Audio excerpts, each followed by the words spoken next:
Greetings and welcome to my new calculus channel. My name is John Gabriel, and in this video I'm going to be showing you a few of Euclid's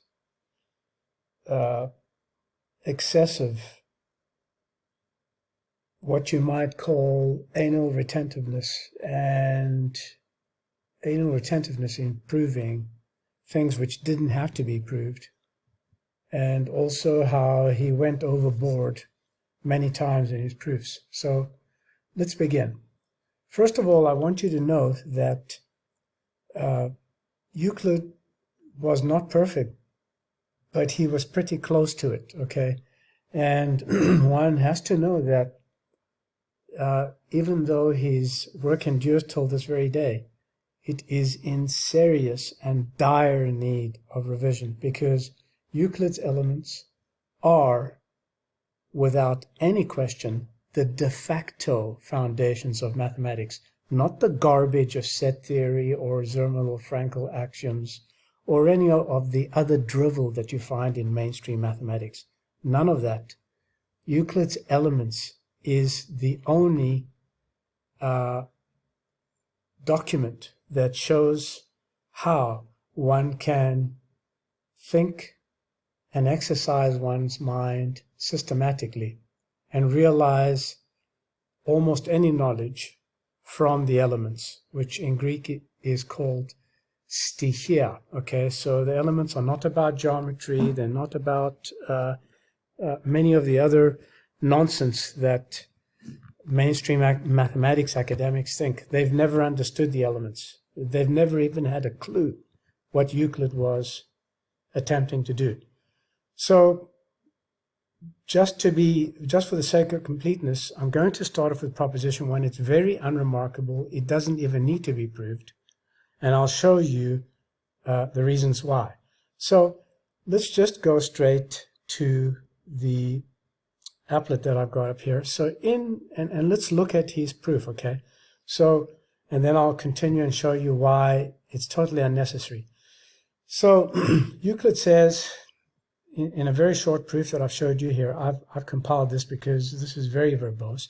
He says, given any circle with a secant line AB, which can be divided into two parts and have a perpendicular drawn on it, then Euclid claims there is a point F on it which is the center, and that no other point can be the center. And so he proceeds as follows. He says, let AD equal to DB. That's fine because we're able to do that. And then he says GA equal to GB, and because he's assumed that G is the center. Now there is a problem with that statement there, okay?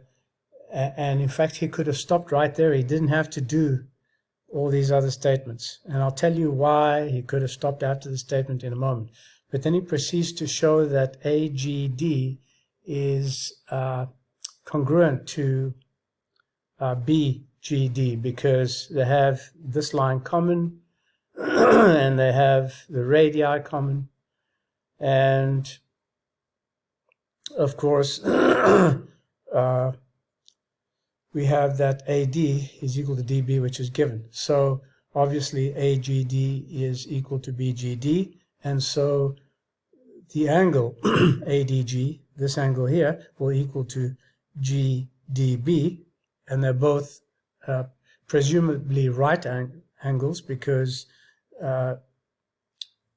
Euclid has assumed that he's drawn a perpendicular and that the perpendicular can only go through the center and no other point.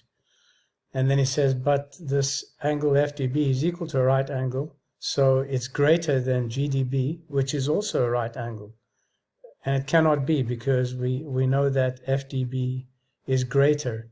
FDB is greater than GDB. So this is a long-winded proof that is not even entirely, in my opinion, written down well. So let me show you how Euclid could have stopped after the second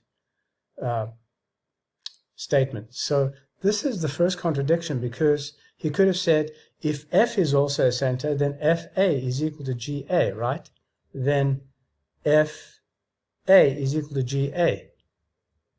That is 2 radii with a different center.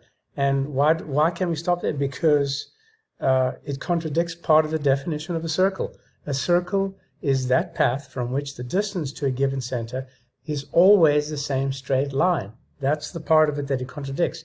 And if the said distance is extended, then the distance again to the circle path will be the same straight line. Okay, so immediately we could have stopped after that if that's what you wanted to do by following Euclid's approach. But it's completely unnecessary, okay? And why is it unnecessary? Okay, because Euclid didn't write a prologue, and this is what Euclid needed to do before he started on his elements. He needed to show that the 5 requirements, not axioms, can be derived systematically from nothing. So from the symmetry of a circle, which is derived systematically in my prologue, and I'll put a link to it in the detail section, it follows that any particular secant, any of these secant lines, can be represented in innumerable ways, okay? And we know that a diameter is any line that passes through the center of a circle, okay? So immediately we know that it is unnecessary to prove that if we divide a line and we draw a perpendicular on it, it's going to pass through the circle because it's established in the prologue. Do you understand that?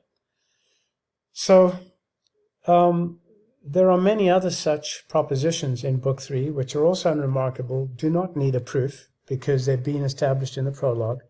And yes, parallel lines are also established in the prologue. And a lot of it has to do with the symmetry of the circle. So what I suggest you do is you study very well my presentation that I will place in link, which is, I call it the prologue, or there are no axioms in sound mathematics, okay? So I'm going to stop right here, and you can study these things on your own. I'll place a link also to this applet in case any of you are interested.